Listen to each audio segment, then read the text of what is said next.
Yes, देखिए, हम ready. लोगों का उद्देश्य है कि जिस तरीके से हमारे पूर्वजों ने हम लोगों को एक रास्ता दिखाया, जुल्म के खिलाफ लड़ाई लड़ने का एक रास्ता फिर दिखाया, हम लोग इसी हाँ, इन्हीं के पुस बताए हुए रास्ते पर आताताई चाहे सरकार हो, चाहे कोई समाज में कोई गरीबों के साथ मज़दूरों के साथ, किसानों के साथ अन्याय कर रहा हो, तो उससे मुकाबला करने के लिए, लड़ाई लड़ने के लिए हम लोगों को इनसे प्रेरणा मिलती है। इसलिए आगे नहीं, भारतीय आगे किसान नहीं। मज़दूर यूनियन दशहरी संगठन के कार्यालय पर इस तरीके के महान लोगों के शहादत दिवस पर, उनके जन्म दिवस पर इस तरीके के कार्यक्रम आयोजित किए जाते रहते हैं।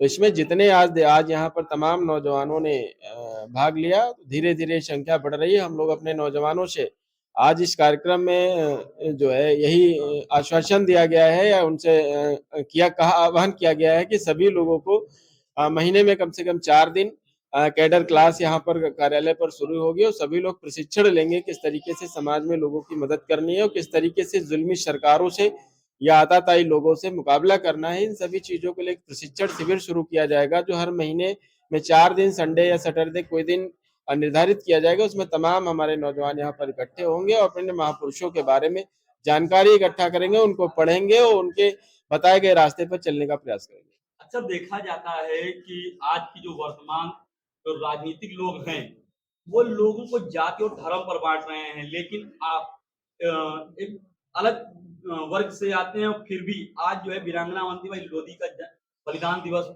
बहुत ही सौहार्दपूर्ण तरीके से मना रहे हैं। देखिए राजनीतिक पार्टियों का काम है वोट लेना और वोट लेकर सबको उनके हाल पर छोड़ देना। हमें ना वोट लेना है, ना वोट के लिए किसी से कहना है। हम लोग समाज को किस तरीके से आगे ले जा पाएँ पिछड़ों को किस तरीके से आगे ले जाएँ, किसानों की लड़ाई किस तरीके से मजबूती से लड़ जाए, इसके लिए हम लोग एक बड़ा संघर्ष करने जा रहे हैं। उसी के लिए हम लोग सभी लोगों को, जितने भी किसान कौम के लोग हैं, सभी को इकट्ठा करने का काम कर रहे हैं और भारत देश में 92% लोग लगभग किसानी कहीं न कहीं किसान परिवार से जुड़े हैं। हम लोग उसी को आगे लेके चल रहे हैं। राजनीतिक पार्टियों का काम है लोगों को तोड़ना और तोड़कर उनको बाँटना, बाँटने के बाद अलग-अलग तरीके से उनसे वोटों की वसूली करना है, इसलिए हम उनकी चर्चा नहीं करेंगे। हम लोग सामाजिक लोग हैं, सामाजिक संगठन है, किसानों के लिए, मज़दूरों के लिए, नौजवानों के लिए, महिलाओं के लिए सबको बराबरी का अधिकार मिले, हक मिले, उनको उनके अधिकार मिले, इसकी लड़ाई लड़ रहे हैं। उसी की लड़ाई लड़ने के लिए सभी को एकजुट करने का प्रयास कर रहे हैं, इसलिए किसी जाति और मज़हब से कोई मतलब नहीं है।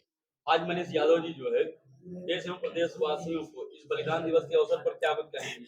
नहीं, मैं सभी अपने नौजवान साथियों से, समस्त देश के नौजवान साथियों से सिर्फ इतना ही आह्वान करना चाहता हूँ, हमें अपने समाज के, अपने पूर्वजों के जो इतिहास है उसको पढ़ना होगा। जब तक हम उसको नहीं पढ़ेंगे तब तक हम आगे नहीं बढ़ सकते कि जो रास्ता हमारे पूर्वजों ने दिखाया है कहीं न कहीं वो सही रास्ता है और उसी रास्ते पर चलकर हम देश को भी बचा सकते हैं और अपने आप को भी, अपने समाज को।